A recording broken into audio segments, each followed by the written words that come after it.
Sebuah perang yang belum pernah Israel dapatkan dalam 50 tahun terakhir ini, di mana yang terakhir, yang terbesar adalah perang di tahun 1973 atau disebut dengan Yom Kippur War, di mana gabungan negara Arab dipimpin Mesir dan Suriah mengadakan serangan mendadak atau surprise attack di tanggal 6 Oktober 1973 yang juga merupakan bulan Ramadan, yang merupakan hari Yom Kippur, hari suci umat Yahudi, yang mana 50 tahun kemudian diulang lagi, kali ini oleh Hamas, milisi Gaza, di tanggal 7 Oktober, di hari Sabat.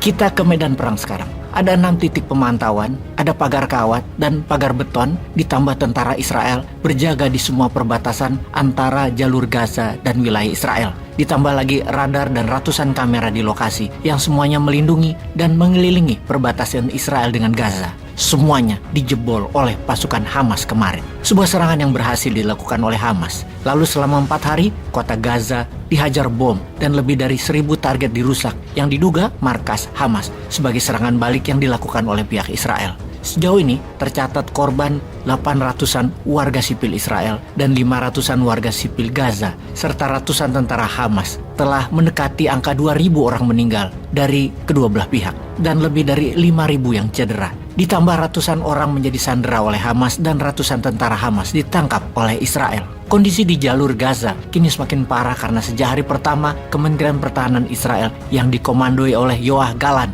memerintahkan pengepungan total Gaza dan mencekik penduduk Gaza. Pengepungan total dilakukan dengan mengerahkan 10.000 tentara darat, kemudian memutus listrik, memutus air, memutus bahan bakar, memutus jalur distribusi barang dan pangan, di mana jalur Gaza selama ini penduduknya dikendalikan Israel untuk kebutuhan sehari-harinya seperti listrik, BBM, pangan, dan air. Sekarang 100% ditutup agar tercekik warga di jalur Gaza. Kemudian Perdana Menteri Israel, Netanyahu, mengatakan kepada warga Israel bahwa perang kali ini akan sulit dan panjang. Dan bersiaplah yang terburuk. Dan kita semua tahu Israel warganya melakukan wajib militer 2-3 tahun di masa mudanya. Dan inilah drill latihan perang yang mereka lakukan untuk warganya sebagai Fifth Army atau Angkatan Kelima, bersiap untuk perang jangka panjang. Sementara Hamas menggunakan ratusan sandera untuk menekan pihak Israel. Kalau terus mengebom Gaza, maka sandera dibunuh tanpa pemberitahuan sebelumnya. Pasukan Hamas masuk ke Israel, semuanya pasukan kamikaze, pasukan berani mati.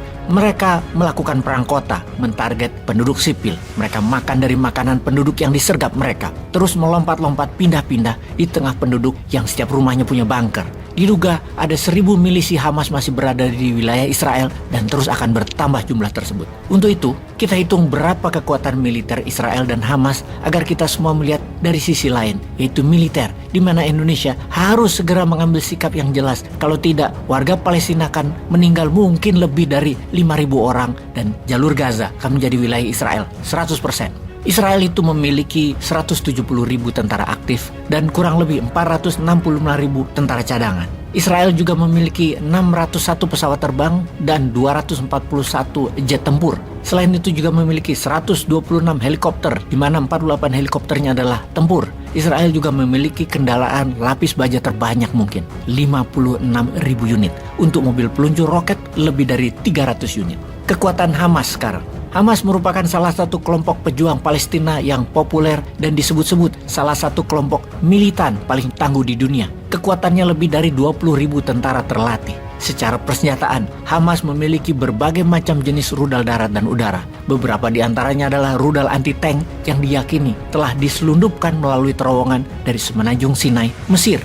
Hamas memiliki persediaan sistem rudal jarak pendek yang sangat banyak seperti Qassam dengan jangkauan 10 km dan Quds 101 dengan jangkauan lebih dari 16 km. Selain itu, Hamas juga mengoperasikan berbagai sistem rudal jarak jauh seperti M75 dengan jangkauannya lebih dari 75 km, The Fajr jangkauannya hingga 100 km, dan IR 160 hingga 120 km. Melihat catatan dalam satu hari Hamas bisa menyerang dengan roket sebanyak lebih dari 5.000 dan hingga saat ini Hamas masih menyerang dengan roket-roketnya, maka tidak heran Gaza dikepung dari udara oleh Israel menarget gudang senjata Hamas. Diperkirakan ketika gudang senjata telah terindikasi dan telah dibom oleh Israel, pasukan darat Israel akan masuk ke Gaza. Gaza akan jadi wilayah Israel penuh atas nama memberangus Hamas. pengepungan Gaza dengan memblokade pangan, listrik, air, dan BBM, berapa lama Hamas di Gaza bisa bertahan? Berapa lama penduduk Gaza bisa bertahan? Menurut perhitungan Kementerian Pertahanan Israel, kurang lebih seminggu lagi. Tidak ada akses dari selatan Gaza, yaitu Mesir. Tidak ada dari Laut Mediterranean. Posisi masuk dari Mesir ada di wilayah Kerem Shalom yang mengirim makanan. Sekarang sudah diblokir Israel. Apa yang dilakukan Israel bisa membuat lebih banyak lagi korban warga sipil Palestina di jalur Gaza. Karena pastinya tidak ada obat-obatan untuk menyembuhkan korban dan akan membuat dunia semakin parah. Karena walaupun Israel dan Palestina bukan negara penghasil minyak bumi, harga minyak bumi sudah naik lebih dari 5% dan akan mendekati $100 per barelnya. Indonesia masih impor, Cak. BBM kita bisa 20.000 perak per liter. Lah ambiar iki bernegaranya. Peace.